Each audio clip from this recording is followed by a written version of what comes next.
Louvamos ao Senhor nessa noite por mais uma oportunidade de estarmos aqui, reunidos como Igreja do Senhor, para estudarmos única e exclusivamente o Senhor Jesus.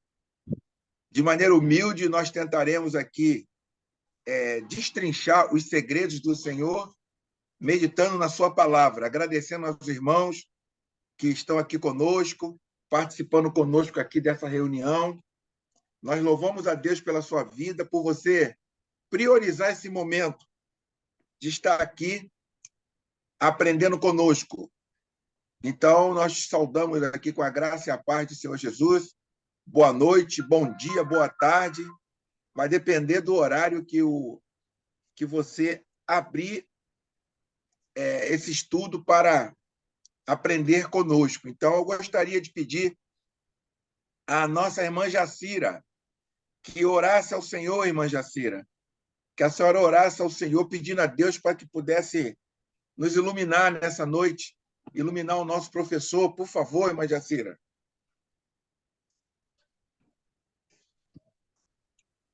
Querido e amado Deus, primeiro vamos agradecer pela oportunidade que estamos tendo de nos reunirmos mais uma vez para ouvir a sua palavra, para fazer o aprofundamento do Evangelho, entender essa verdade, entender como aplicá-lo neste mundo atual que estamos atravessando, uma fase Aleluia. muito difícil. Então, nós agradecemos ao Senhor antecipadamente, agradecemos pela vida do nosso querido e amado pastor Hilton, pedimos que o ilumine bastante, que lhe derrame muitas bênçãos, Por favor, bastante Jesus. sabedoria, e também que nos dê bastante sabedoria para que possamos entender e compreender o que tanto o pastor Usa o teu Hilton servo, como Jesus. realmente nos passar e transmitir. É a profundidade, né? É um estudo profundo, é a profundidade e como aplicar isso no momento que nós estamos vivendo. Em nome do Senhor Jesus, agradecemos, obrigada. Glória a Deus. Amém. Amém. Louvado seja Deus. Eu estou abrindo aqui. Eu não sei se os irmãos leram, né? Eu não sei se os irmãos leram o texto que foi colocado, né? É importante nós lermos para que você possa ter uma base do que será dito aqui. O nosso tema hoje será Teologia Popular de Jesus 5, o Evangelho. O que é? Para que serve? Perguntas interessantes, que podemos vir com várias respostas, né? E no final aqui da leitura que nós devemos fazer, tem 3 perguntas. A primeira, por que há tanta gente que não se inteirou da Boa Nova? A segunda pergunta, por que há muitos cristãos que não compreendem o Evangelho? Terceira pergunta, por que muitos cristãos não vivem como o Evangelho diz que se deve viver? Perguntas pontiagudas, podemos dizer assim, que vai no nosso ego, vai na nossa alma, vai no nosso caráter, vai no nosso viver, né? Então, eu queria agora passar para o professor Wilton, para que ele pudesse, em nome de Jesus, como a irmã Jacira pediu, continuar sendo usado por Deus para edificar a igreja dele. Por favor, professor. Boa noite, meus irmãos. A graça e a paz do Senhor Jesus. Como o irmão Isaías afirmou para a gente, nós estamos no número 5, no passo 5 aí da Teologia Popular de Jesus. Eu achei bem interessante a oração que a irmã Jacira fez. A questão do evangelho, da boa nova, nos nossos dias, para a nossa vida. E aí depois o irmão Isaías, ele já colocou as perguntas provocativas, pontiagudas, como ele falou, que o texto nos apresenta. Então, a partir de hoje, a gente já começa a entrar naquilo que a gente havia conversado com os irmãos. Os textos, eles vão sendo introduzidos numa maior profundidade, num maior desafio do que os grupos de Jesus, né? No grupo de Jesus, embora também haviam ali desafios para nós, o grupo de Jesus era como uma introdução ao Evangelho. Então, ali a gente viu várias passagens, né? Foram 40 encontros que nós tivemos, daquela maravilha de estudo que nós fizemos aqui, com as orações que foram lidas até pela irmã Jacira. E depois, agora, vem a teologia popular de Jesus. Os 4 primeiros encontros, eles eram encontros bem introdutórios mesmo, né? Fazendo uma análise da sociedade, da nossa vida, da religião, para que nós pudéssemos, a partir de agora, adentrar nesses pontos, como o irmão Isaías colocou, questões pontiagudas. Então, a partir de hoje, os irmãos vão ver que a gente vai trabalhar textos aqui bastante desafiadores. Textos que vão nos colocar aí numa parede para verificar nossa vida diante daquilo que é proposto pelo Evangelho do Senhor Jesus. Então, esse passo número 5, que é o primeiro nessa profundidade, ele começa fazendo a pergunta essencial, né? O que é o Evangelho? O que é essa boa nova de Jesus? Para muitas pessoas, Evangelho se tornou um estilo literário. A pessoa fala assim, na Bíblia nós temos 4 evangelhos. O Evangelho segundo Mateus, segundo Marcos, segundo Lucas e segundo João. Então, para muitas pessoas, o Evangelho é um estilo literário que seria uma biografia de Jesus. Nós sabemos, nós já vimos aqui, né, nos estudos anteriores, que os evangelhos não são biografias. Eles não têm essa intencionalidade de falar da vida de Jesus como uma biografia, mas falar de Jesus em função das dúvidas que as comunidades da época tinham. Então, tinha que saber quem era Jesus, quem eram os discípulos, o que se esperava, quais os principais ensinamentos do Senhor Jesus. Então, definitivamente, os evangelhos não são biografias. Eles são, sim, um estilo literário, né? Ele se tornou um estilo literário. Tanto é que a gente tem essa facilidade de falar Evangelho segundo Mateus. Mas a Boa Nova em si, ela não é um estilo literário. Ela não é um escrito. A Boa Nova de Jesus é a sua pessoa cumprindo a sua missão. Então, a Boa Nova é uma notícia feliz, é uma boa notícia que ela se centra na pessoa de Jesus e na sua mensagem. Talvez por isso que o comentarista aí do texto, né, o recém-falecido José Maria Castilho, ele colocou essa questão. Por que que tantas pessoas hoje elas não compreendem o que é o Evangelho? Porque as pessoas não conseguem enxergar a mensagem de Jesus para essa vida. O que que se tornou a mensagem de Jesus para as pessoas? Jesus se tornou como que um transportador celestial. Alguém que morreu na cruz para simplesmente nos tirar do inferno e levar para o céu. Então, a minha vida aqui, diante dessa perspectiva, o mundo aqui, diante dessa realidade que é colocada pelas pessoas, é algo transitório, passageiro, e que eu não deva me importar tanto. Porque o importante é eu, após a morte, ir para o céu, ir para o local de descanso, estar com Deus. Então, o Evangelho virou isso. Um anúncio de uma mensagem, que eu tenho que aceitar essa mensagem, para que, quando eu morrer, eu possa estar salvo e viver para sempre com Deus. Esse mundo é transitório, ele vai passar. Então, o que eu vivo aqui é uma vida quase sem sentido. Porque o que eu tenho que fazer é só ficar anunciando que Jesus vai voltar e que ele leva para o céu. Então, eu tenho que estar constantemente com essa mensagem, com essa vida, e ansiando que Jesus volte o mais brevemente possível. Mas se nós olharmos para a vida de Jesus e para a sua mensagem, a gente não vê esse enfoque. somente. Jesus, ele fala assim, de nós estarmos com Deus para sempre, de uma alegria eterna, né? Mas o Evangelho, a boa notícia, é uma boa notícia que ela se concretiza aqui.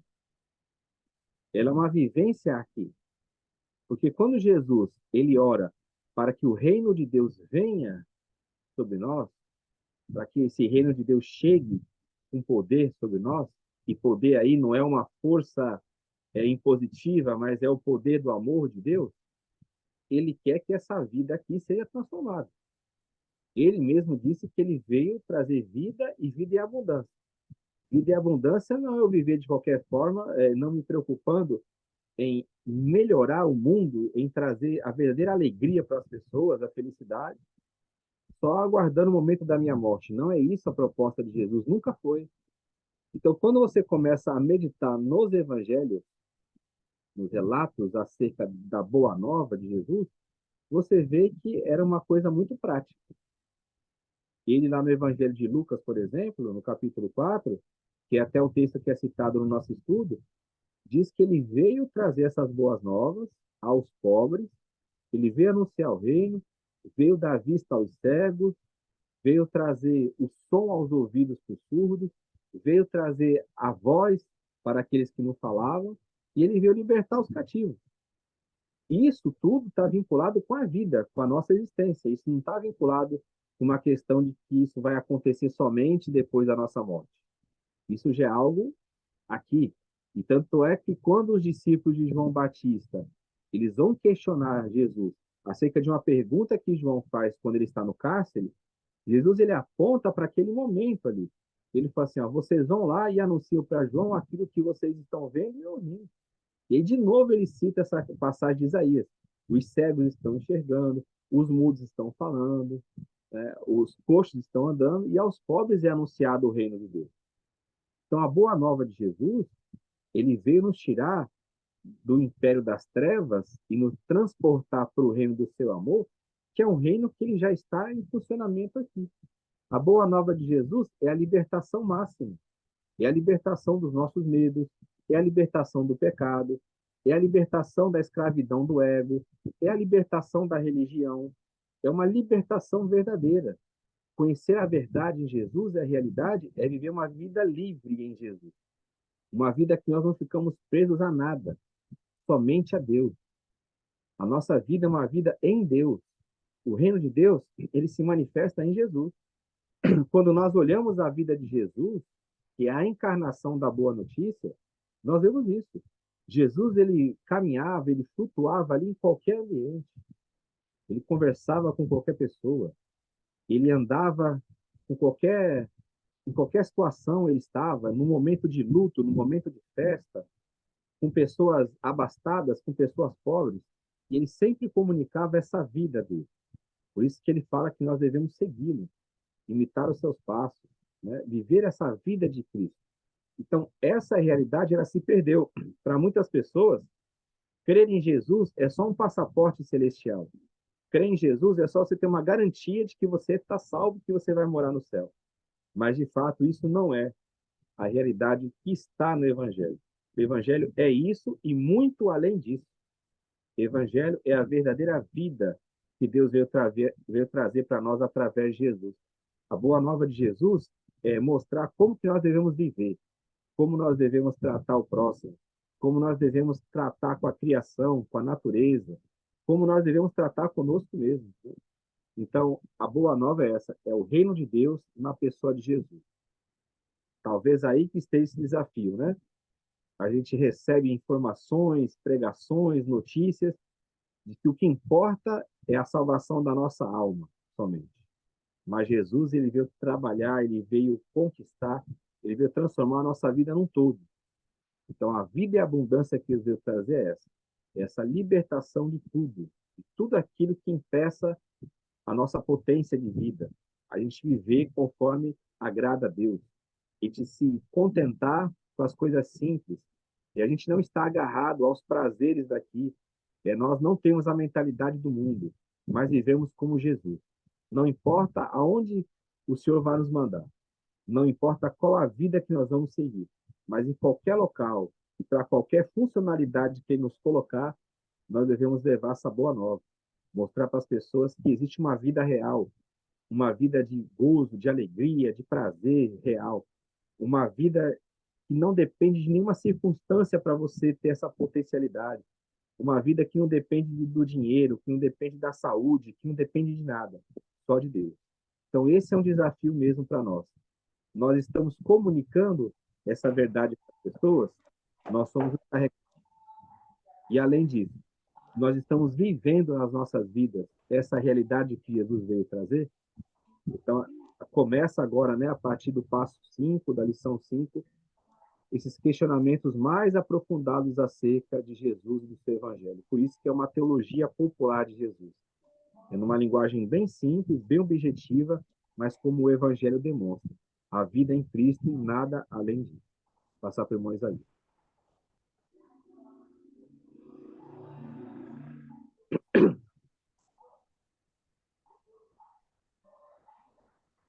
Professor, o que o professor está falando aí, tá?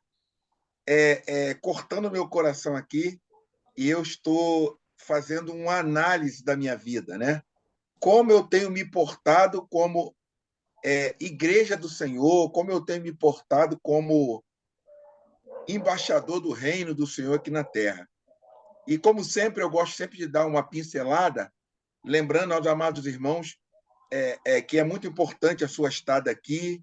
Você tem aqui liberdade de participar, de falar, de perguntar, baseado no tema que nós estamos tratando aqui, não é?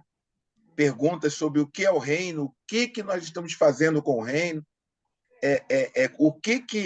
qual a nossa participação nesse reino. Então, você tem que afiar a sua espada aí para participar conosco. A sua pergunta ela pode ser uma pergunta muito simples, mas pode ser a pergunta de alguém que não tem coragem de fazer, e você vai abençoar essa pessoa. E eu queria já iniciar, dando um pontapé inicial, professor Hilton, dizendo que eu vejo uma dificuldade muito grande dos ensinamentos que são passados para as pessoas nos templos, né? Nos templos, um ensinamento de que você só é importante participando daquela reunião no templo. Então, o teu vínculo com o corpo de Cristo, o teu vínculo, o teu local de comer, o teu local de se alimentar é no templo, é lá no templo. Se você não estiver participando de todas aquelas ordenanças do templo, dando a contribuição mensal, participando do grupo dos varões, sabe? Você não está ligado ao corpo de Cristo, tá? E isso eu falo com pureza de alma, e quem viveu isso, quem viveu.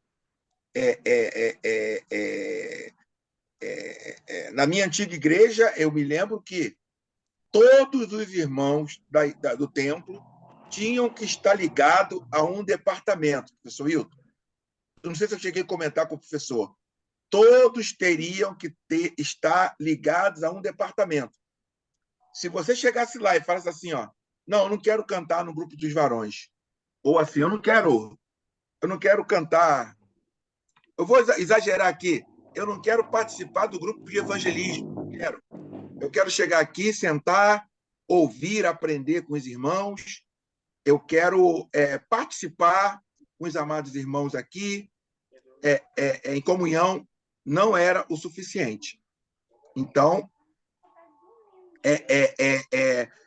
isso faz o quê? Faz com que o corpo de Cristo seja resumido à reunião do templo.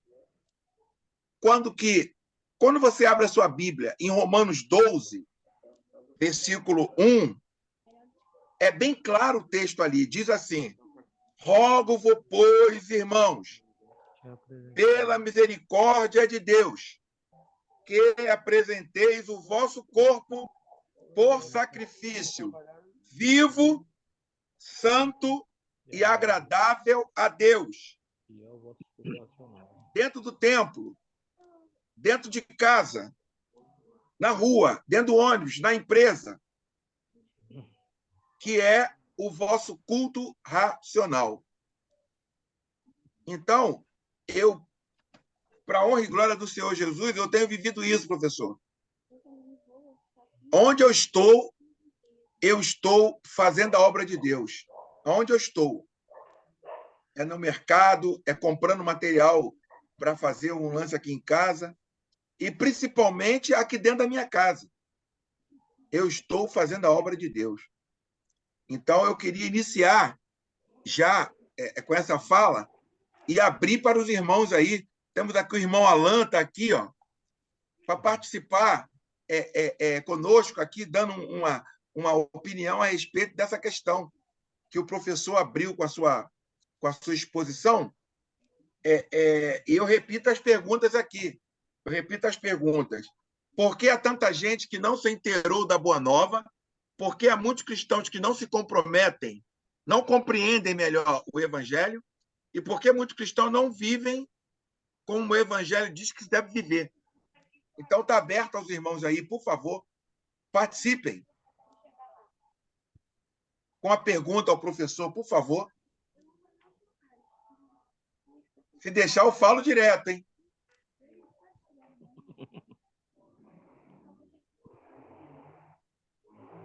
Só chamar ele neutro é que ele para de falar. É verdade. Fala, Pimenta. Pode falar, ô Márcio. Professor, se ninguém quer falar, eu vou falar. Hoje, como eu posso enxergar que eu estou conseguindo aplicar o reino de Deus na minha vida e ter conhecido Cristo numa sociedade do meu bairro? Como é que isso pode ser? Fala mais alto, Márcio. Mais alto. Ruim, né? O fone tá ruim, tá ouvindo? Vai dar para ouvir, vai. Como nós podemos hoje demonstrar que, como os cristãos que conhecem a Cristo ou a sua palavra, é uma verdadeira declaração de que realmente estamos vivendo o reino de Deus. Como é que possamos proclamar isso? E no nosso bairro, na nossa cidade, como é que a igreja hoje, que teve um encontro com Cristo, o Evangelho, pode denunciar esse encontro? Qual a melhor forma que podemos enxergar isso? Numa convivência, numa sociedade que estamos vivendo hoje. Estilo de vida. Bem, Ouviu? eu vou dar um exemplo bem simples. Você pega um irmão aí que ele é flamenguista. Como é que você sabe que ele é flamenguista? Porque você vê o amor que ele tem. Ele fala do time, ele sabe o hino, ele sabe a escalação, ele sabe o resultado dos jogos, ele se alegra quando ganha, fica triste quando perde, não é isso? Porque é algo que já está interiorizado nele, não tem como ele negar. Onde ele sai ali, ele começa a falar, as pessoas sabem de que time ele pertence. Da mesma forma, e num nível maior, né, é a nossa questão do nosso relacionamento com Jesus. Se a gente conhece Jesus, é impossível isso não ficar manifesto, porque é a vida de Cristo que flui no nosso interior. Não é uma questão de proselitismo, eu querer agregar alguém para a minha religião, levar alguém para a minha igreja, entre aspas, né? Denominação, instituição, não é nada disso. É eu comunicar algo que já está no meu interior. A boca ela vai falar daquilo que o coração está cheio. Então, o reino de Deus ele se expande através de vida, não é através do discurso. Quando eu falo discurso, não é que você vai ficar calado. Não é o convencimento através de um debate, de uma discussão, não. O anúncio, mesmo que ele seja verbal, ele vai estar condizente com o quê? Com a vida. Então, as pessoas elas passam a olhar nós de maneira diferente. Isso não estou dizendo que a gente vai se vestir diferente, vai viver numa bolha isolada, não é isso. É no dia a dia. Então, você lá, no seu trabalho de contador, a pessoa está vendo que você é um cristão. Você não precisa nem começar a mostrar a Bíblia. Olha, eu sou crente, eu leio a Bíblia. Não, porque você é a carta que o mundo lê. Então, o reino de Deus ele vai se expandindo assim. É claro que tem pessoas que o Senhor chamou para dedicar exclusivamente a vida e ir para outros locais anunciar, né? Os próprios apóstolos eles tiveram esse chamado de percorrer o mundo todo anunciando a mensagem. Mas para aqueles que não têm essa vocação, esse chamado, isso ocorre o quê? Nas nossas relações. Como o irmão Moisés colocou, a gente vai anunciando no supermercado, na nossa família, e isso vai expandindo o reino. É uma semente que ela vai sendo lançada. Tem um momento ali da reunião da igreja? Tem. Aqui é um momento de reunião, no local de reunião lá é o momento de reunião. Lá também se faz esse anúncio. Mas nós não podemos vincular o anúncio do reino de Deus, do evangelho da Boa Nova, a levar uma pessoa para uma reunião para que ela ouça alguém pregando, para que ela se converta. Não é isso aí. Isso pode ocorrer. Agora, o reino de Deus é isso, é na vida. É como Jesus, por onde ele ia passando, ele ia anunciando a vontade do Pai, o reino de Deus, e assim é conosco. Então, tem pessoas que elas vão ter essa capacidade, esse dom aí de levar muito mais pessoas para Cristo? Tem. Agora, todo mundo tem a sua vida em Cristo. Todo cristão ele foi regenerado, ele tem o Espírito Santo, então nessas relações, por meio da amizade, os contatos que nós temos, até você sem saber, as pessoas estão te olhando, estão vendo a sua vida, então é isso que vai contar, né? Satisfeito, irmão Pimenta? Amém, amém. Porque a nossa vida tem que exalar Cristo em todo momento. Isso que é difícil, professor. Sim. Porque eu tenho amigos que são aficionados em ganhar almas. Eles dizem que a vida deles é ganhar almas.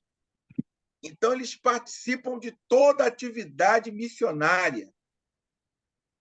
Isso é muito interessante. Só que o testemunho deles não mostra Cristo. Eu não sei se o professor está me entendendo, se o professor já viu pessoas assim. Sim. Ela prega, ela evangeliza, ela entra na favela, ela vai no hospital, atrás de almas, almas, almas, mas ela não dá testemunho de cristão com seus filhos, com a sua esposa. Você está me entendendo? A vida Isso é um contra-testemunho, né? não entendi? A vida é um contra-testemunho. É um contra-testemunho. Professor, isso é terrível. E não é poucas pessoas que vivem isso, não. Não é poucas pessoas que vivem isso. Porque quando você quer viver Cristo, você tem que... não é pagar preço, que o preço já foi pago na cruz. Mas você, às vezes, você tem que perder. Sim. Quantas pessoas que eu conheço que têm esse ministério disso, mas tem gato net em casa? Tem gato de luz em casa? Sim. Quer dizer, é um contrassenso. Sim. O filho está vendo, a esposa está vendo. É complicado. E eu queria perguntar para alguém tem mais alguma pergunta? Eu vou falar. Alguém tem mais alguma pergunta, gente? Por favor. Eu tenho, sim. Ô, Edler, que bom que você... Olha ele aí, Wilton, aquele nosso amigo. Sim. Aquele que comeu 4 bandejas de salgadinho. Amém. Não, é mais um acréscimo mesmo, né?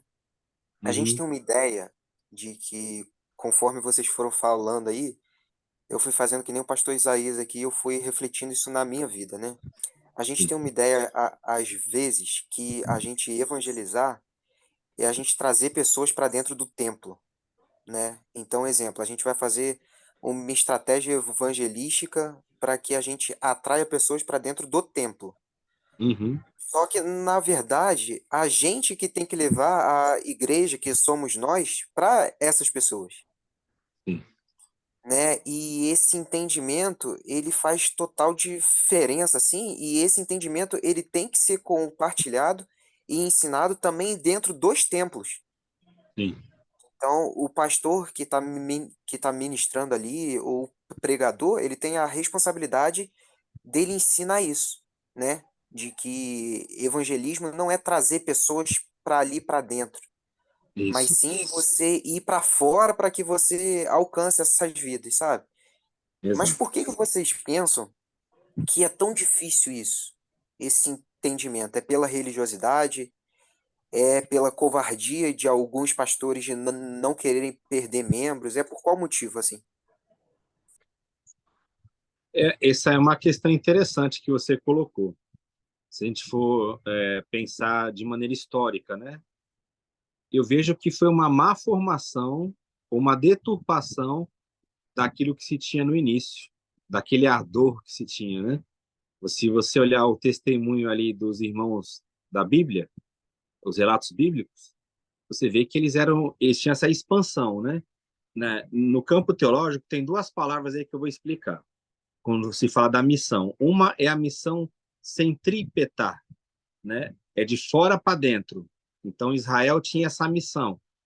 As nações tinham que olhar para Israel, verificar a fidelidade de Deus e ali eles seguirem a Deus também. Então, o exemplo bíblico, a rainha de Sabá foi até lá o rei Salomão para ver a glória de Salomão. Então é centrípeta, de fora para dentro. A missão da igreja é o contrário, ela é centrífuga, é de dentro para fora, como você está colocando. Ide por todo mundo, vão lá, ensinam, discipulam. Então a missão da igreja sempre foi para fora, para expandir, para ir lá buscar, para levar a boa nova, né? Que é o nosso tema aqui hoje. Aí o que acontece?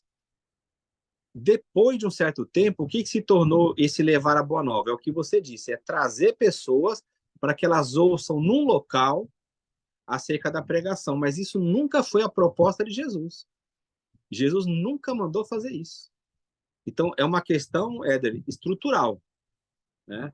Para que serve a reunião da igreja, né? Porque tem pessoas que falam, então não tem que ter a reunião da igreja? Não, a reunião da igreja ela é muito útil. Ela é para edificação, para exortação, para consolação, para ensino, para a comunhão. Agora, não é para que ela sirva de evangelismo, não é. A reunião da igreja é para crescimento do corpo, aonde um vai edificar o outro. A função da reunião da igreja é essa. Pode haver ali uma conversão, alguém que é convidado? Pode. Mas a reunião da igreja não é para isso. A conversão lá, o evangelismo, você vê lá, Atos 5:42, e todos os dias no templo, que não era o local que eles se reuniam, né? O templo era dos judeus, né? Mas eles iam lá fazer orações ainda porque o templo ainda existia nessa época. Então, no templo, de casa em casa, não cansavam de anunciar e de ensinar Jesus. Então, eu vejo que é uma formação errada, Éder. Tem muita gente aí também que é, como você disse, né? É por medo, é por interesses escusos, é para criar um império pessoal mesmo, né? Para prender as pessoas ali, para enriquecer e tal. Mas muita gente está com uma visão errada, e aí é o que você disse, tem que ensinar, tem que mostrar a verdade. Tem muita gente que faz isso achando que está evangelizando. Você pode ver, tem gente que... Hoje mesmo eu recebi um jornalzinho aqui, o Alan mora aqui perto, ele sabe como é que é. Eu recebi um jornalzinho aqui da pessoa. Aí eu conversando com ela, ela falou assim, não, eu sou obreira de tal denominação e eu estou evangelizando. O que é ser obreira e evangelizar para ela? É me dar um jornal da denominação. Então você vê, eu creio que ela esteja fazendo aquilo de boa vontade, achando que ela está fazendo para Deus, ela está fazendo com o coração ali. Você vê que ela está ali no sol, ela está sorrindo, ela está entregando naquela intenção de que eu vá ler o jornal e que aquele jornal vai me fazer um bem e tal, né? Mas na visão dela, evangelismo é isso. Então, o que precisa de fato é ter esse ensino. Agora, é muito difícil ter o ensino como você disse, que os pastores acordem e despertem e queiram ensinar isso e mostrar para as pessoas como que tem que ser a realidade do evangelho. Fala, não importa se ela vai vir se reunir aqui ou não, o que importa é que ela vai estar no reino de Deus Então, para você chegar nisso, é muito tempo. A pessoa tem que querer isso, ela tem que buscar isso em Deus. Ela tem que tirar muitas coisas que já foram colocadas na mente dela, né? Então, é um desafio, uma desconstrução para que depois ela consiga avançar. Amém, Éder. Mais Professor, alguma? Pode falar. eu gostei muito da palavra que o senhor usou, da má formação. Eu estava lendo aqui o Evangelho de João. João Batista fazendo a menção de Jesus, ali em João 1:29. Sim. No dia seguinte, viu João Jesus que vinha para com ele e disse: Eis que o Cordeiro de Deus que tira o pecado do mundo. Vamos dizer que não houve má formação ali, todo mundo sabia sobre Levítico, os sacrifícios que foram ordenados, ordem, mas nenhum deles tiravam. Sim. Aí João Batista fala assim: Eis o Cordeiro de Deus que tira, ele não cobre, Isso. não suspende.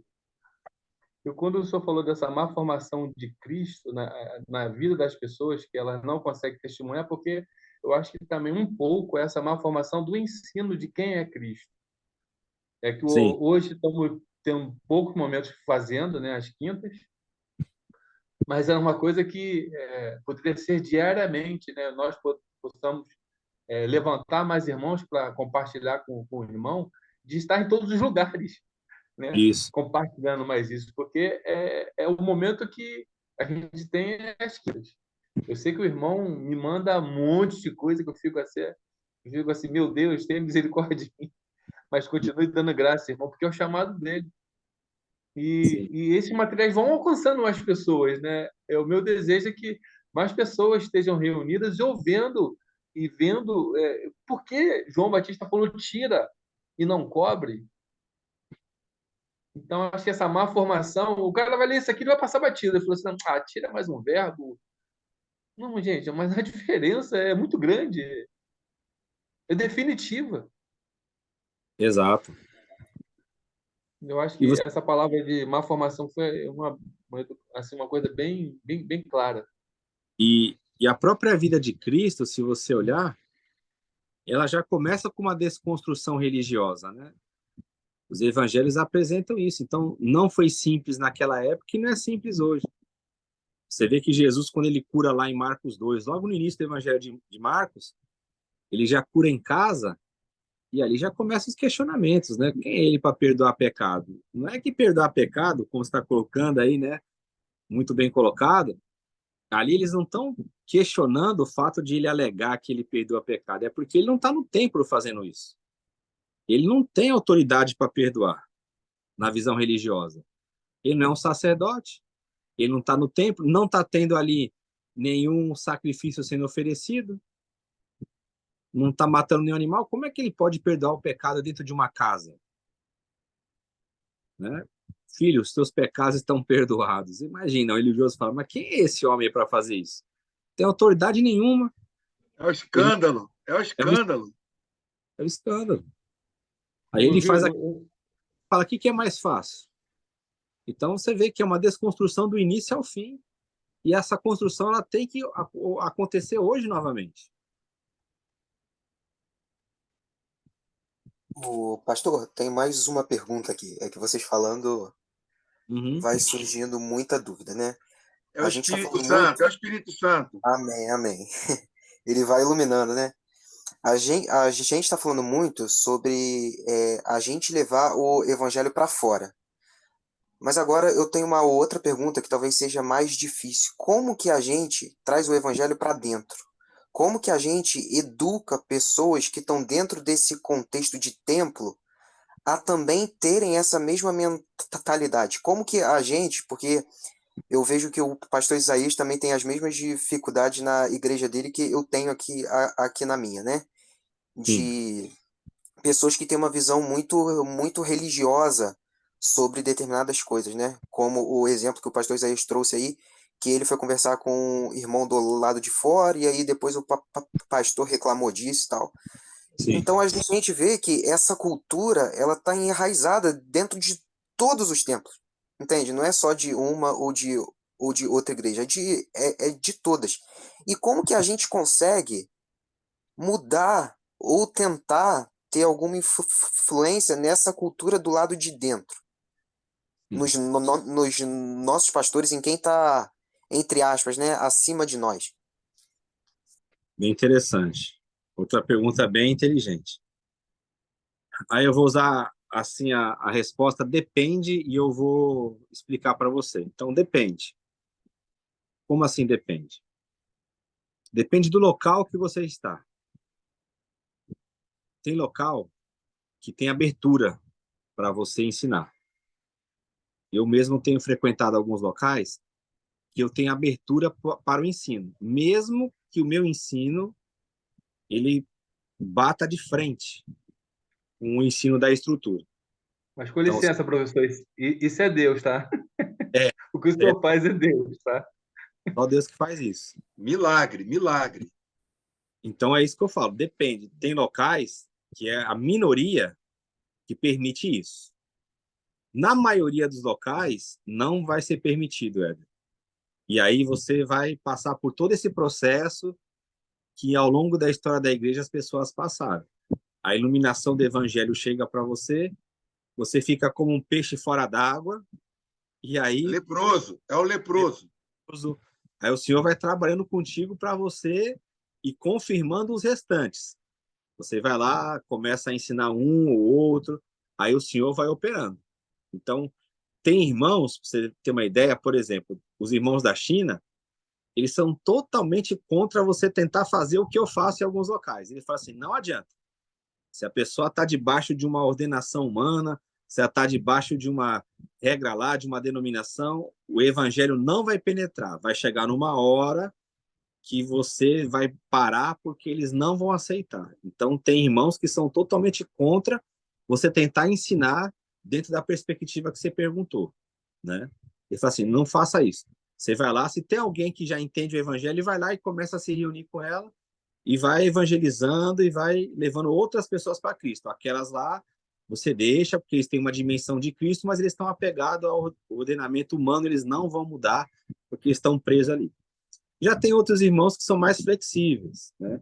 Que eles falam, olha, se você está num local onde você tem essa possibilidade de você ensinar, de levar alguns irmãos para a maturidade, aproveite esse tempo, aproveite esse momento. Então, você tem que analisar aí como que é a sua questão, porque você vai pegar vários testemunhos diferenciados sobre o assunto. Tem irmãos que o senhor já falou assim, sai daí e começa a ensinar na sua casa, e daqui a pouco você vai ver como isso vai expandir. Tem irmãos que já estavam famosos lá no ambiente religioso e tiveram que sair. Até citamos aqui na aula passada o Francis Chan, né, o pastor de uma mega igreja que foi se reunir lá com 15 pessoas nas casas. Temos um exemplo aqui no Brasil famoso do Antônio Carlos Costa, né, que é da presbiteriana lá da Barra da Tijuca, se não me engano, né, Isaías? E que também abandonou para se reunir com os irmãos, que ele entendeu. O Ed René, Exatamente. embora esteja na Batista lá, ele tem essa visão. Eu já ouvi ele falar, ó, o meu sonho era eu poder chegar numa casa, sentar ali com os irmãos e falar acerca do evangelho de maneira livre. Eu já vi ele falar sobre isso. Então, assim, muita gente, Éder, está sendo despertada nisso. Você pode ver que tem muita gente já que está se reunindo, que está ensinando assim. Então, eu creio que a gente aqui no Brasil está num momento de transformação, num momento de transição, né? Que não é fácil. Então, você vai começar a viver as suas angústias. Você tem o evangelho ali, você quer ensinar, mas você fala assim, não, mas não está batendo com o que o pessoal está acreditando. Aí você vai chorar, você vai sofrer. É o processo, isso aí é o processo que a gente tem que passar com relação ao ensino. E nunca perca as oportunidades de você viver a realidade, porque aonde que as pessoas vão ver a diferença? Elas vão se cansando daquilo lá. É uma mensagem de autoestima, o falso evangelho que não alimenta as pessoas. Quando elas olharem a sua vida e ver o seu crescimento em Cristo, é que nem a abelha correndo para a flor lá. Ela vai atrás de você, não tem jeito. Se o Espírito Santo, que nem o Isaías falou, começar a tocar em você, na pessoa, elas vão atrás, não tem jeito. Porque ela fala assim, eu sei que dali que está jorrando vida. É dali que está jorrando o evangelho. Só que isso é um processo que é lento. Ele é lento. O Márcio falou dos materiais. O pessoal fala assim, qual que é a sua perspectiva com relação aos materiais que você produz? Amanhã, permitindo o Senhor, é dia 1º de dezembro, né? Se vocês olharem lá no Telegram, com os excertos missionários que eu mandar amanhã, vai passar de 14 mil arquivos lá no Telegram. Aí tem gente que fala assim para mim, mas qual que é a sua perspectiva? Eu falo, eu vou espalhando. Talvez eu não veja em vida o resultado disso, mas eu já tenho visto alguma coisa. Mas talvez eu não veja. Que nem o A.W. Pink, ele tem uma obra tremenda, e em vida ele não viu nada. Hoje muita gente estuda o material dele. Então é assim, você tem que lançar a semente e deixar o Espírito Santo fazer a obra, deixar na mão dele, que nem o Spurgeon falava, né? A palavra de Deus é que nem um leão enjaulado. O seu papel é só abrir a jaula, deixa que o leão ele faz o trabalho. Eu vi esse testemunho já, pastor. Eu vi a vida de Isaías mudar. Sim. É isso que eu ia falar. Eu sou fruto da perseverança do professor Wilton. Eu sou fruto. O Márcio Pimenta é fruto. É porque eu vivia o Edley, irmãos, esse conflito. Eu vivia esse Sim. conflito. O Espírito Santo me constrangia de tal forma que eu ficava meio assim, inconformado em ter que falar para o meu líder que eu ia evangelizar. Eu tenho que falar com o meu líder que eu vou evangelizar, mas como é que é isso? Eu tenho que falar, eu não posso ir junto com outros irmãos numa favela para fazer uma roda no estilo de samba, lá, fazer a roda de samba e pregar lá. Eu não posso, porque esse estilo é do diabo. Na minha antiga igreja Assembleia de Deus, que eu congregava há 10 anos atrás, na frente da igreja tinha um bar. Tinha um bar. E eu tinha uma afinidade muito grande, Wilton, com o dono do bar. Sim. O filho dele era da Marinha, então eu sempre conversava com ele, e ele via Cristo em mim. Ele falava, poxa, você fala comigo. Eu falei, mas é normal falar com você, não. Aí ninguém fala comigo. Quer dizer, as pessoas ficavam, era literalmente do outro lado da rua. Exato. Mas as pessoas da igreja não falavam com ele. Sabe por quê? Porque ele botava o som. Ali tinha mulheres ali que às vezes prostitutas, as pessoas bebendo, fumando ali. Então, quando tinha a noite de sexta-feira sair para dar panfleto, aí aquele irmão com a cara emburrada ia lá, Jesus te ama e vai mudar a tua vida. Aí o Sim. cara falou, agora? Mas sentar para conversar igual Jesus fazia, sentar Sim. na mesa do bar igual Jesus fazia, né? É um Sim. exemplo tremendo que Jesus nos dava, né? Jesus, além de Jesus sentar na mesa do bar, hoje Jesus sentar na mesa do bar seria mole. Agora, Jesus não sentava na mesa do bar com um trabalhador, com pessoas que sexta-feira chegavam dos seus trabalhos para tomar uma gelada. Jesus sentava com publicanos, com os milicianos, no caso, né? Que Exato. cobravam dinheiro, né? Jesus sentava com prostitutas. Entendeu? Então, Jesus hoje ia para Vila Mimosa, Jesus hoje ia para uma Marquês de Sapucaí, Jesus hoje ia para uma boca de fumo e sentava ali com eles para resplandecer o evangelho dele para aquelas pessoas. Jesus hoje faria isso. Mas a igreja, a instituição, o sistema, ele é contrário a isso. Ele é contrário. E, para concluir aqui, eu me lembro, Márcio, uma vez a irmã falando, eu estou muito triste, irmãos, mas ao mesmo tempo estou feliz, porque tem 2 semanas que eu não venho à igreja, porque a minha patroa pediu para mim dormir lá no trabalho. E eu estou como um peixe fora d'água. Quando eu estou aqui, eu estou me alimentando, a irmã. Eu falei, Jesus, o que é isso? Quer dizer, é totalmente ao contrário, né? Sim. Totalmente ao contrário do que Jesus ensinou. Então, eu queria abrir aí aos irmãos. Irmão Alan, a irmã Olá, Sheila, por favor. olá, meus irmãos. Paz de Cristo, tudo bem? Por favor, irmão Alan. Eu estava vendo uma fala anterior do Wilton aí, e foi exatamente isso que eu falei com o professor da gente de seminário, Daniel, o Wilton conhece bem, a respeito das coisas certas, né? Que nós agora, eu também sou um dos discípulos aí de Wilton também, né? E hoje eu enxergo o evangelho de uma outra forma, né? E aí eu falei para o Daniel o seguinte, eu vou fazer essa pergunta para o também. Como os pastores ou os líderes religiosos vão ensinar se eles não aprenderam e os poucos que aprenderam estão enlaçados nesse meio gospel de dinheiro, fama, ostentação? É complicadíssimo isso. O primeiro grupo não tem como ensinar, porque não aprenderam. Isso é verdade. Nem todos fazem de má consciência, né?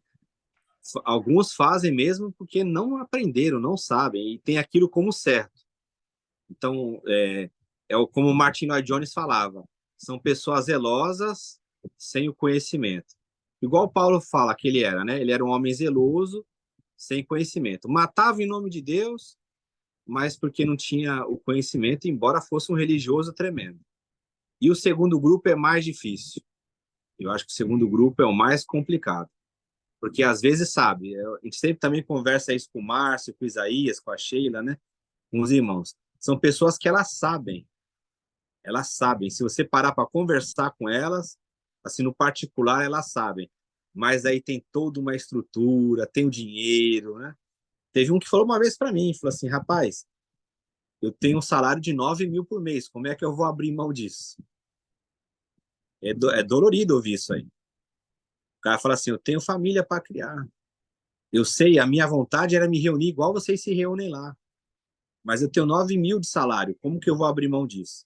Aí o irmão que está lá com a gente fala assim, quem te sustenta é o 9 mil ou é Deus? Aí fala assim, é fácil você falar isso e tal. Aí você vê, ele está botando a família dele como um empecilho para que ele viva a realidade, né? Porque ele recebe 9 mil na época. Então, aí é um abismo chamando outro abismo. Então, é um momento difícil mesmo. A gente tem esses dois casos aí gritantes que o Alan falou. Uns que não sentaram para aprender e foram na boa intenção, no otimismo, e aí se perderam, porque não tinham conhecimento, não pregavam o evangelho. Daqui a pouco se sentem perdidos, né? Não sabem mais o que fazer, porque as pessoas começaram a migrar. É uma mudança de geração, não é? A gente sempre cita isso, né? Não é mais a geração dos nossos pais, dos nossos avós, que eles eram fiéis a um local e ficavam ali até a morte, igual no trabalho, tinha só emprego durante 40 anos. Essa geração não é mais assim. E aí você cai no outro lado, que o cara ele tem uma boa intenção, às vezes, no início, mas esse sistema que o Alan falou aí, o gospel, ele atropela, meu irmão. Ele falou, agora você, para estar aí na parada de sucesso, para você ter membros, tem que seguir por essa linha. Aí o cara fica nesse conflito. Por isso que você vê muitos deles literalmente enlouquecendo. Aqui perto, os irmãos conhecem, aqui na Lote 15, tem um hospício, um manicômio. Se você chegar lá, a última estatística que eu vi quando eu fui lá era 85% das pessoas lá se declaravam evangélicas. Você fala, alguma coisa não está certa. Se Jesus ele veio trazer vida, veio trazer libertação, a boa nova é libertar, como é que as pessoas estão ficando loucas? Mas não é Jesus que está fazendo isso. É a ideia religiosa que ela tem, o conflito. Então você vê, tem gente que está vendo esse drama. O cara fala assim, cara, eu sei o que é a verdade. Eu já sei que não é isso que eu vivo lá. Mas como que eu vou mudar agora?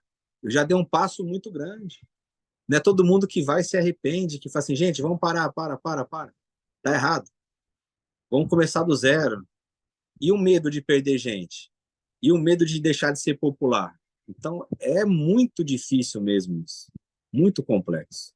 Professor Hilton, Pois aí. Existe também um lado reverso, que é interessante, que o pastor Ed Redekiewicz, ele relata numa ministração dele, quando ele ministrou na igreja dele, que o dízimo é da lei.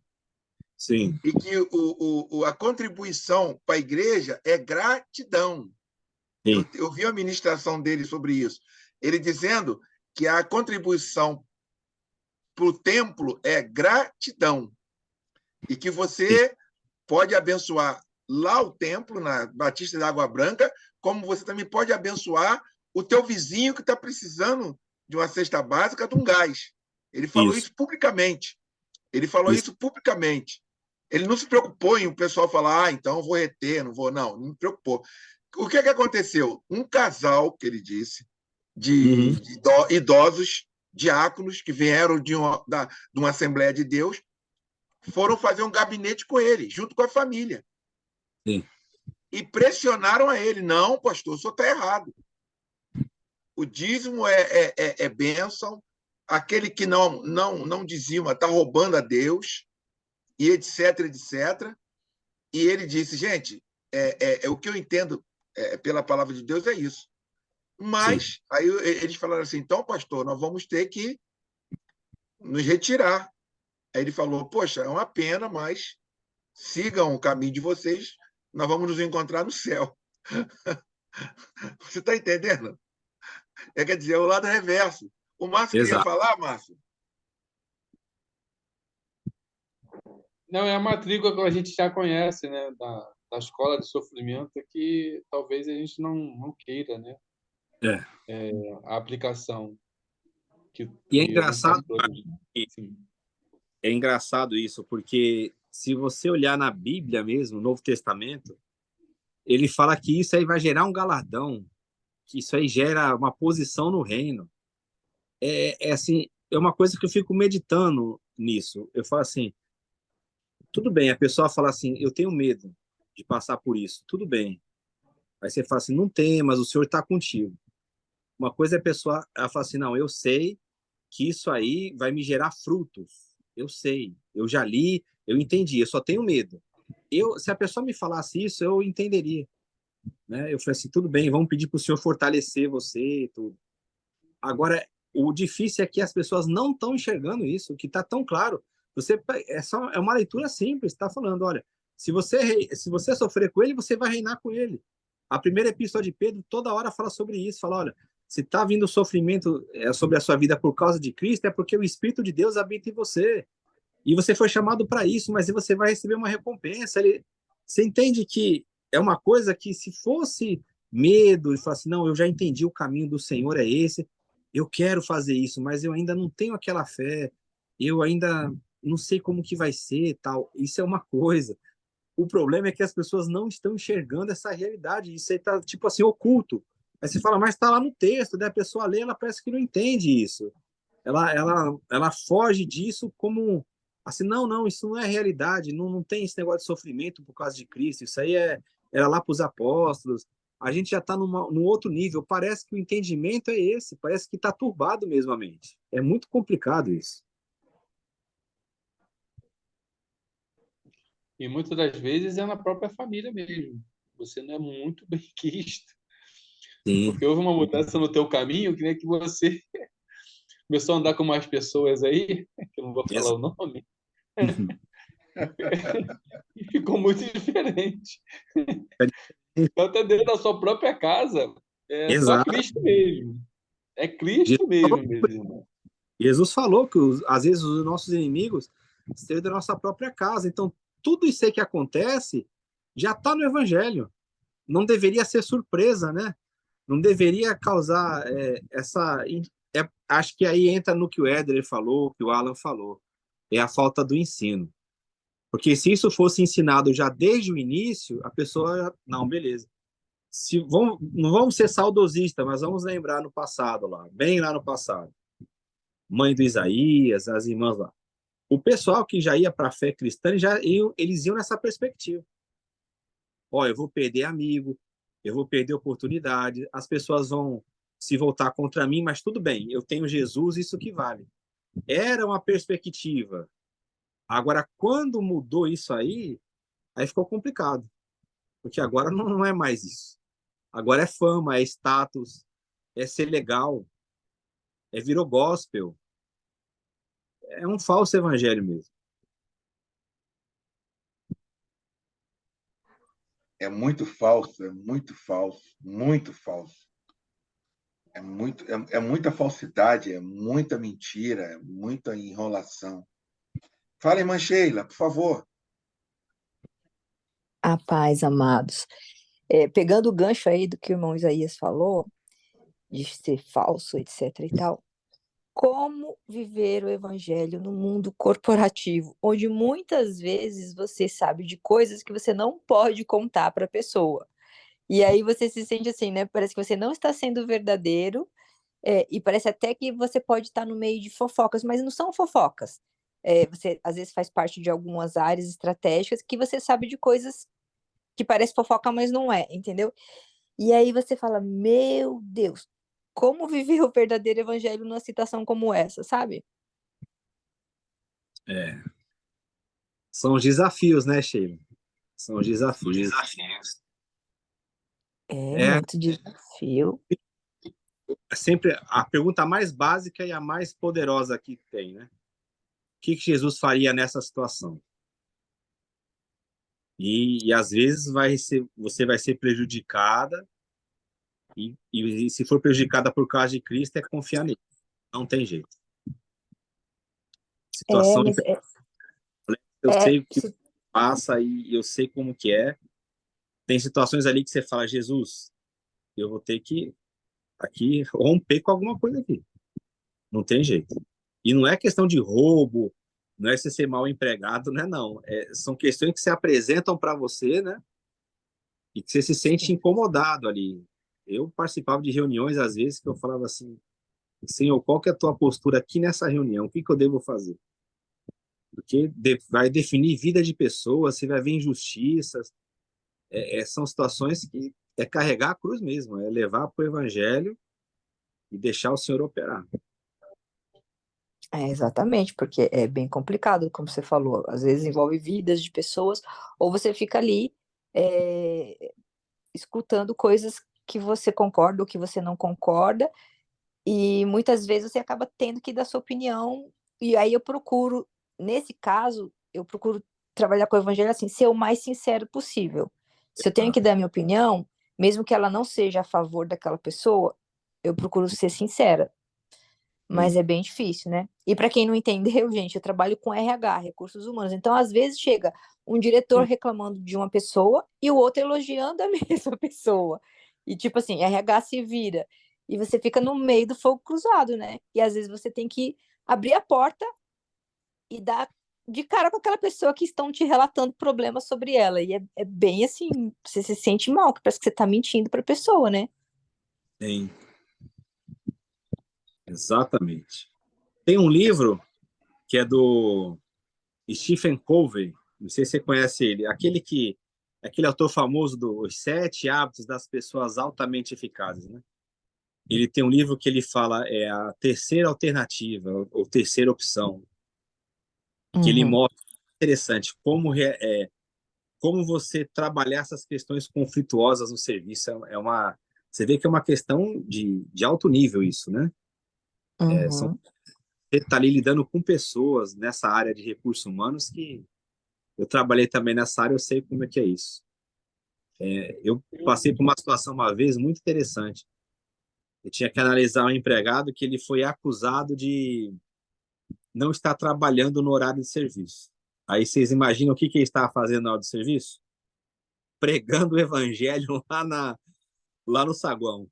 Ele ia levar folheto na hora do trabalho. Aí o irmão chegou lá para mim e falou, ainda bem que eu caí com o senhor.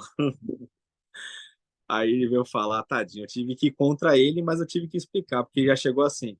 Irmão, o senhor vê, né? A gente está fazendo a obra de Deus e o inimigo se levanta contra nós. Imagina, Sheila, lá no terminal de passageiro, o pessoal. Aí eu tive que ir com calma falar para ele, ô irmão, o senhor imagina se um amigo aqui nosso que é espiritualista, ele começasse a fazer despacho lá no meio do saguão, o que ia acontecer? Se chegasse aqui um islâmico e desse a hora lá da reza dele, ele desce no saguão, estendesse o tapete e tal. Aí ele ficou me olhando. Se um católico fizesse o horário do rosário no meio do serviço, o que ia acontecer, né? Aí ele falou, não, irmão, mas está escrito lá na Bíblia que nós devemos pregar a tempo e fora de tempo. Eu falei, Ai, tadinho, Jesus. Esse é bom de Bíblia, hein? é Esse de é bom vir. de Bíblia. Aí eu tive que explicar para ele direitinho e tal. Daí eu falei, ó, ninguém está indo contra o senhor, não. O pessoal até gosta do senhor, mas o senhor está aqui recebendo salário para trabalhar.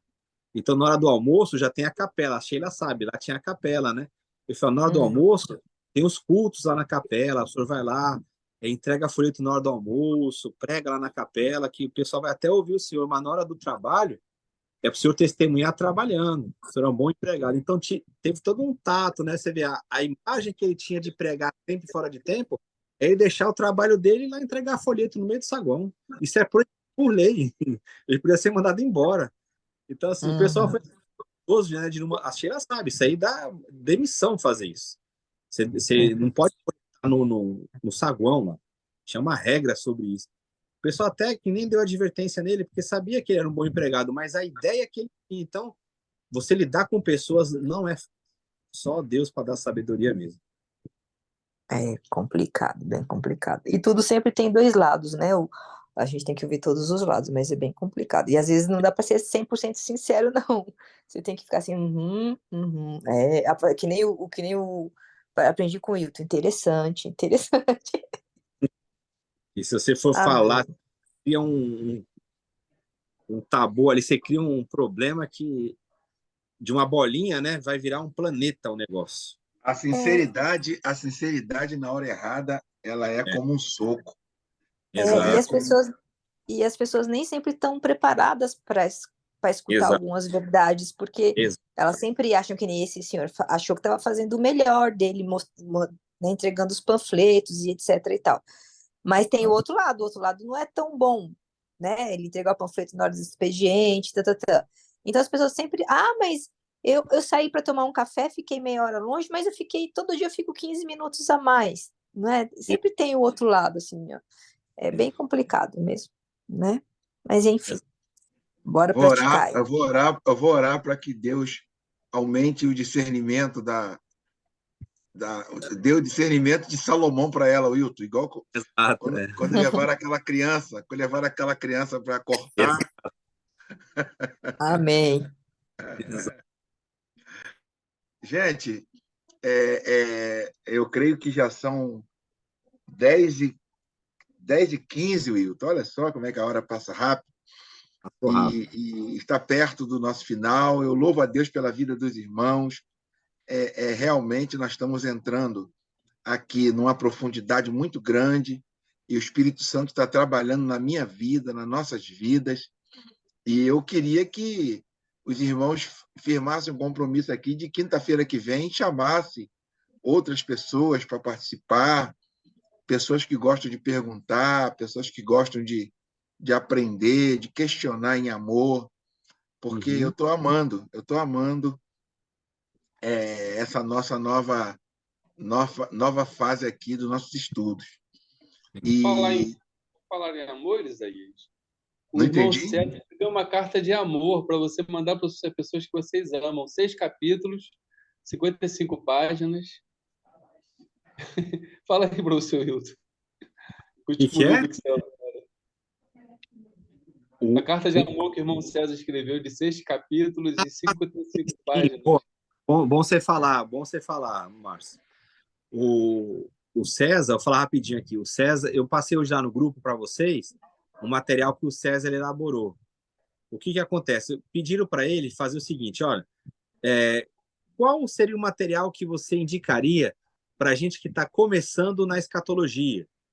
Né, para tirar essas visões erradas de deixados para trás, essas coisas aí de Apocalipse ser um livro de medo, essas coisas.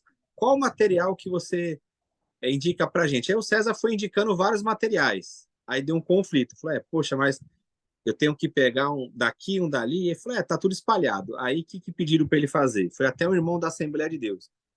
Ô César, não tem como você fazer um material mais simples para a gente? Para quem está iniciando mesmo, para quem for dar uma aula numa igreja, para o pessoal que não sabe Aí ele elaborou esse material. Então, o material que eu encaminhei hoje lá no grupo, se eu não me engano, ele chama assim, né, Márcio? Como não ser mais enganado sobre os últimos dias. Né? É mais ou menos assim o título. Então, Já separei lá, já está na minha caixa forte. As pessoas, porque ali está um resumo bem resumido mesmo. São 55 páginas, né, que nem o Márcio falou. E ali, em 6 capítulos, ali é o básico do básico para quem nunca viu essa questão da escatologia positiva, essas coisas. Então, ele fez esse material, eu até mandei o videozinho dele lá, e ele falou, olha, quando vocês passarem esse material ou aplicarem nas igrejas e tiverem dúvidas, mandam para mim essas dúvidas para eu colocar nesse material que ele vai revisar com as dúvidas, né? Mas ali é o básico. Pronto, hoje nós temos um material que é assim, qual que é o material básico para quem quer começar? É só mandar esse aí. Por isso que eu falei que é uma carta de amor, para você jogar lá no grupo da família, grupo de amigos. Joga lá e sai, irmão. Eu queria, antes de terminar, pedir oração aos irmãos, porque a minha querida filha, como os irmãos sabem, né, ela faz engenharia química aqui na Universidade Federal do Rio, e ela está concluindo, e ela estava fazendo umas provas aqui para ir para a França, para fazer dupla formação. Aí eu estava orando, Senhor, não deixa ela passar não, Jesus. Aí, mas ao mesmo tempo eu falava, Jesus, tu sabes. Aí hoje ela acabou sendo aprovada, varão. Oh, que ela legal. Foi a única menina de engenharia química aprovada para Escola de Mines Sant'Etienne, lá em Sant'Etienne. Legal. Bem que ela puxou a irmã Lenilda. E ainda bem. Aí eu estou aqui com o coração apertado já, né? São 2 anos lá, e eu louvo a Deus, né, pela vida dela, mas é complicado demais. É complicado. Passa rápido. Aí eu queria falar para os irmãos, que os irmãos são da minha família, né? E eu louvo a Deus. Já mandei um pedido de ajuda para o Brian, já mandei um pedido de ajuda para ele. E eu louvo a Deus pela vida de vocês e continuo orando pela minha pretinha. E queria que, para nós encerrarmos, né, repetindo, irmãos, chame pessoas para virem aprender. Chame pessoas. Eu sei que de 15 pessoas que você chamar, nenhuma vai vir. Nenhuma vai vir. Eu sempre lembro, o irmão Alan, o dia que eu chamei um diácono lá para ir lá na casa da minha mãe, a minha falecida mãe, porque o Hilton ia lá para nos dar uma aula lá, o diácono que é professor de EBD. Eu falei, irmão, tu tá de bobeira sábado? Ele, tô, sábado ou sexta? Tô. Eu falei, que bênção. O professor vai ir lá dar uma aula lá na casa da minha mãe. Aí ele falou, varão, eu vou orar. Eu vou orar. Sabe? Como se eu estivesse chamando ele para uma roda de prostituição ou por alguma coisa. Não, eu estava chamando ele para estudar a Bíblia. Ele falou, eu vou orar. Quer dizer, é um nível de espiritualidade maior do que o de Jesus. O cara é assim, a nata da espiritualidade. Mas amém. Isaías, eu falei com a Nikele para a gente fazer outro encontro daquele. Ela falou que ia vir com você aí, porque ela estava terminando as provas, parece também, né? Isso, vamos fazer. Foi muito bom. Muito legal. E dessa vez eu vou levar o Márcio lá, em nome de Jesus. Amém. Antes do final do ano. Vamos orar para terminar? Vamos orar para terminar? Porque se você sair antes da oração e da bênção apostólica, você pode passar mal de madrugada aí, mano. Exato. Alguém já ouviu isso aí? Se você sair antes da bênção apostólica, olha lá, hein? Sim. Depois é assaltado aí, não sabe. Tá. É a minha bênção apostólica que vai te proteger. O que você fez aqui durante o culto não valeu de nada. É a minha bênção apostólica que vai valer a pena. Jesus, que coisa. Vamos orar. Senhor, te louvamos, Pai, porque sentimos a tua presença nesse lugar.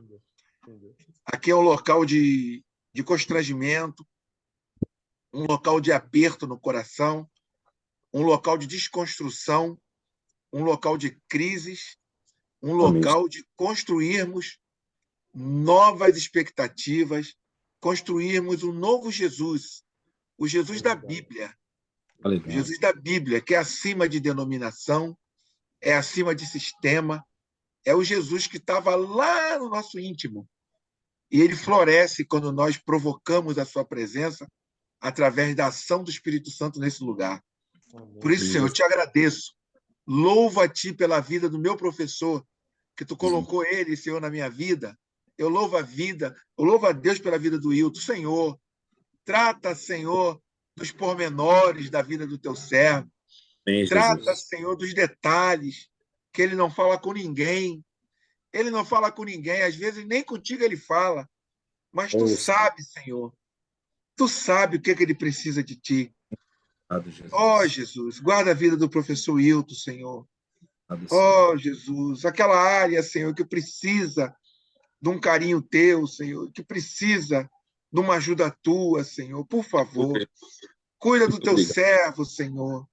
Tu sabes, Senhor, o que ele precisa de ti. Ninguém, Senhor, pode fazer por ele o que tu podes fazer. Aleluia, Jesus. Muito obrigado. E nós somos, Senhor, as tuas mãos. É, Nós somos, Senhor, o teu dinheiro. Nós somos, Senhor, a tua boca. Nós somos a tua ajuda, Senhor. Nós somos a tua igreja, tu é o cabeça, nós somos o teu corpo. Por isso, nós somos, Senhor, quem pode ajudar ele, quem pode abençoar ele, quem pode abraçar ele. Senhor, nós somos essas pessoas. Exercita, faça com que nós exercitemos o evangelho através da pessoa do teu servo. Muito obrigado.